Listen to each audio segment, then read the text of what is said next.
ಯಾಕೆ ಹಾಗೆ ಹೇಳಿ ಅಂದಾಗ ಸುಲಭದಲ್ಲಿ ಹೇಳುವುದಕ್ಕೆ ಆದೀತ?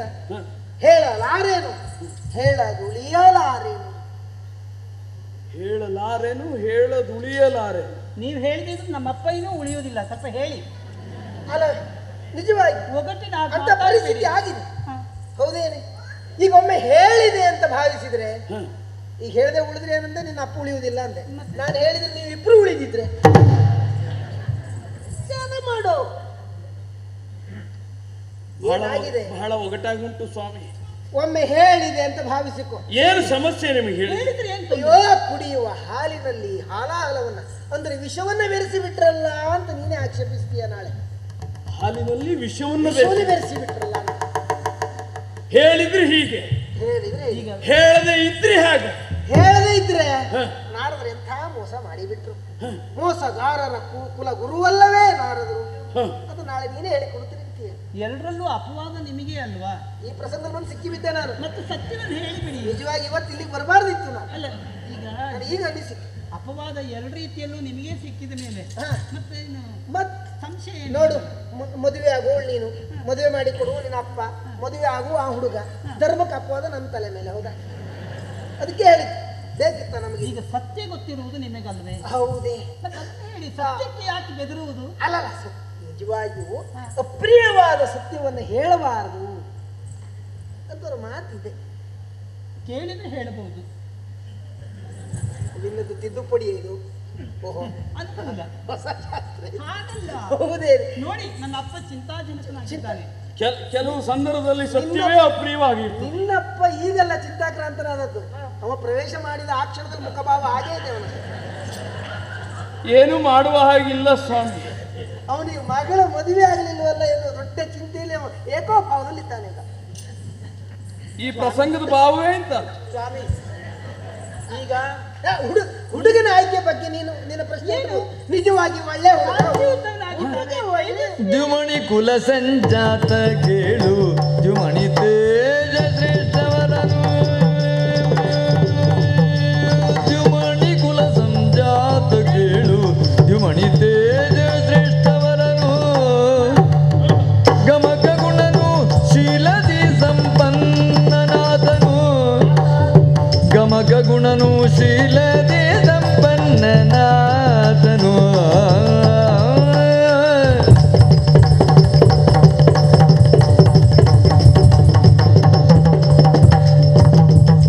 वाचस्पतिज पोल्व जान के चरेशनोल दुरेण.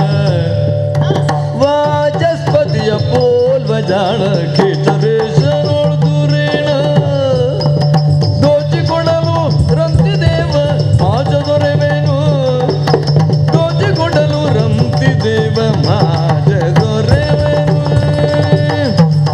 ಹಾಗಂತ ನಾನು ಇಷ್ಟೆಲ್ಲ ಮಾತನಾಡಿದಾಗ ನನ್ನ ಆಯ್ಕೆ ತಪ್ಪಾಗಿದೆ ಎನ್ನುವುದಾಗಿ ನೀನು ಭಾವಿಸಬೇಕಾದದ್ದಿಲ್ಲ. ಮತ್ತೆ ಹುಡುಗ ನಿಜವಾಗಿ ಒಳ್ಳೆಯವನೇ. ನಿಮ್ಗೆ ಪರಿಚಯ ಇದೆ, ತಿಳಿದಂತ ವ್ಯಕ್ತಿ, ಗೊತ್ತಿದ್ದವನೇ. ಮತ್ತೆ ಮತ್ತೆ ಚಿಂತೆ ಮಾಡುವುದು. ಹುಡುಗ ಅಂದ್ರೆ ಎಂತ? ಹುಡುಗನ ಅಪ್ಪ ಅಮ್ಮನು ಗೊತ್ತು ನನಗೆ. ಹೆಚ್ಚಿಗೆ ಹೇಳಿದ್ರೆ ಅವನ ಅಜ್ಜ ಅಜ್ಜಿಯು ಗೊತ್ತು. ಮತ್ತೆ ನೀವು ಯಾಕೆ ನಾವು ಆ ಕಾಲದಲ್ಲಿದ್ದವ್ರು, ಈ ಕಾಲದಲ್ಲಿದ್ದವ್ರು, ನಾಳೆ ಅವ್ರ ಮೊಮ್ಮಕ್ಕಳ ಕಾಲದಲ್ಲಿ ನಾವು ಹೀಗೆ ಇರುವವರು. ತುಂಬಾ ಒಳ್ಳೆಯವರು, ಒಳ್ಳೆಯ ಜನ, ಒಳ್ಳೆ ಸತ್ಯವಂತರು. ಸತ್ಯವಂತರು ಅಷ್ಟೇ ಅಲ್ಲ, ನಿಜವಾಗಿ ಎಂತಹ ರೂಪ, ನಿಜವಾಗಿ ಮೆಚ್ಚಬಹುದಾದ ರೂಪ. ಹೌದೌದು. ಆ ತರದ ಅಂತಹ ಒಂದು ತೇಜಸ್ಸು, ಪ್ರತ್ಯಕ್ಷ ಸೂರ್ಯನ ತೇಜಸ್ಸಿಗೂ ಮಿಗಿಲಾದ ತೇಜಸ್ಸು. ಇನ್ನು ಗುಣ ನಮ್ಮ ವಂಶಕ್ಕೆ ಹೊಂದಿಕೆ ಆಗುವಂತಹದ್ದು ಎನ್ನುವುದು ಅರ್ಥ ಆಯ್ತು. ಹೌದೌದು, ಅಂತಹ ತೇಜಸ್ಸು. ಇನ್ನು ಗುಣ ಸೌಮ್ಯ.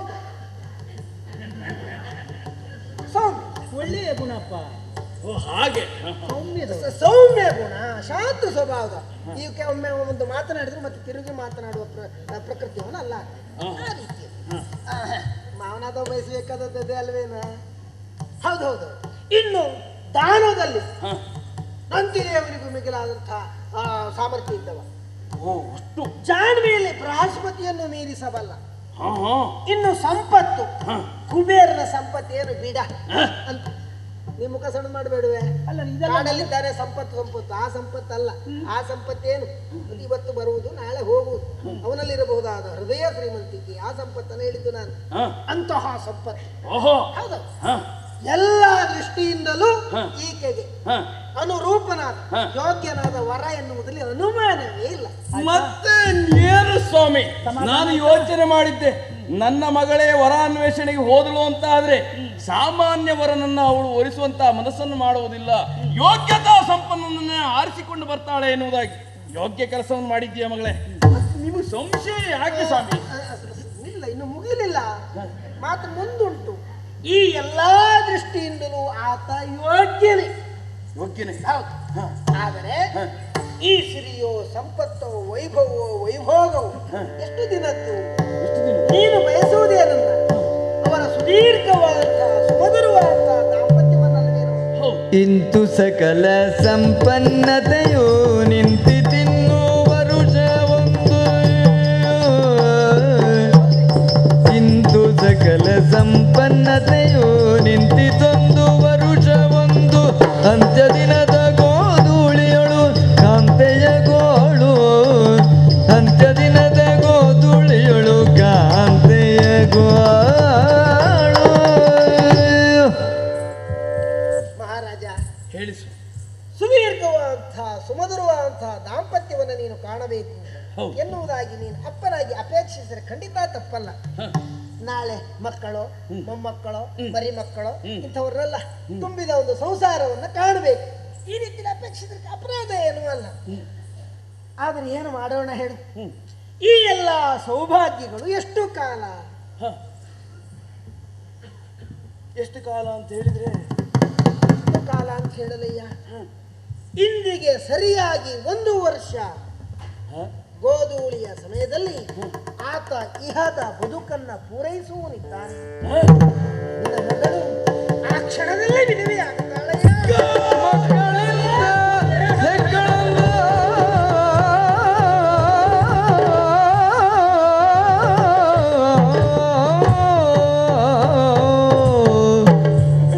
ಮಕ್ಕಳಿಂದ ಹೆಕ್ಕಳಂದ ಅಕ್ಕರದಲ್ಲಿ ನಿಲ್ಲುವರು,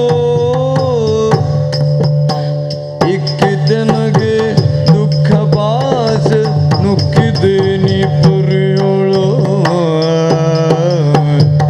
ಇಕ್ಕಿದೆನಗೆ ದುಃಖ ಪಾಸ ನುಕ್ಕಿದೆ ನೀ ಪುರಿಯೋಳು.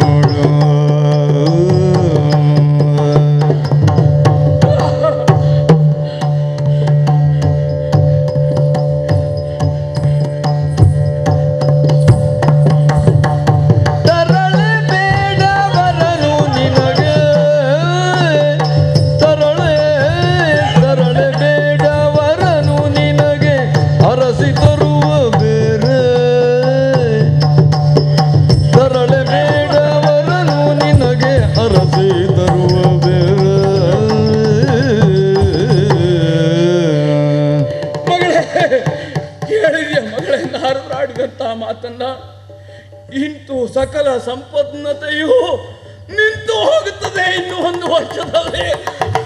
ಕೇಳಲಾರೆ ಮಗಳೇ, ಕೇಳಲಾರೆ. ಈ ವಿಷಯವನ್ನ ಕೇಳಿದ ಮರುಗಳಿಗೆಯಲ್ಲಿ ಬರಸಿಡಿಲೆ ಬಳಿದ ಅನುಭವ ಉಂಟಾಗುತ್ತಾ ಇದೆ.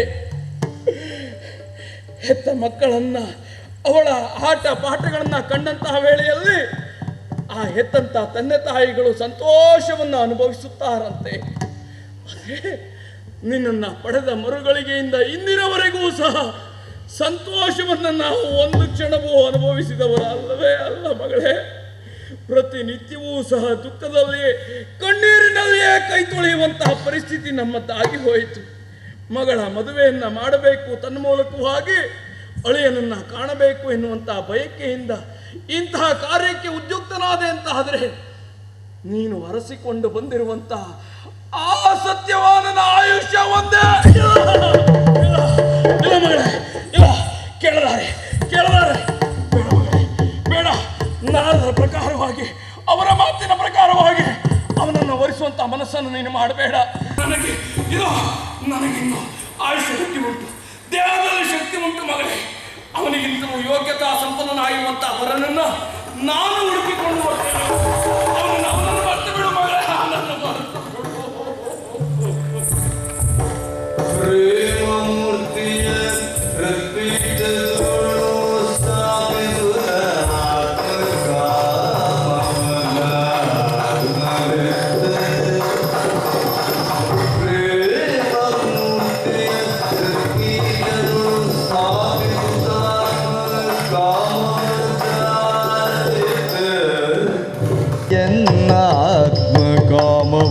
ದಾನವಿತ್ತು ದಾನವಿತ್ತೆ ದಾನವಿತ್ತೆ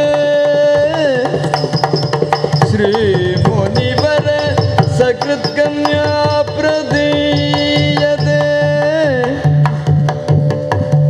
ಶ್ರೀ ಮುನಿವರ ಸಕೃತ್ ಕನ್ಯಾ ಪ್ರದೀಯತೆ ನೇಮವ ಮೀರುವುದೇ ನೇಮವ ಮೀರುವುದೇ ನೇಮವ ಮೀರುವುದೇ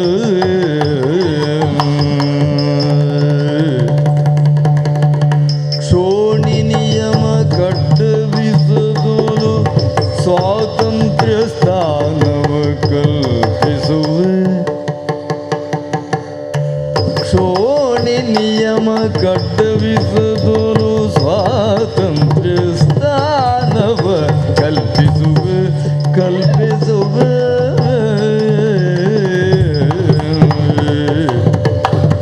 ಜ್ಞಾನ ಪುಂಗವನಾಶೀರ್ವಚನ ಸತ್ಯವ ಕೈಯೋ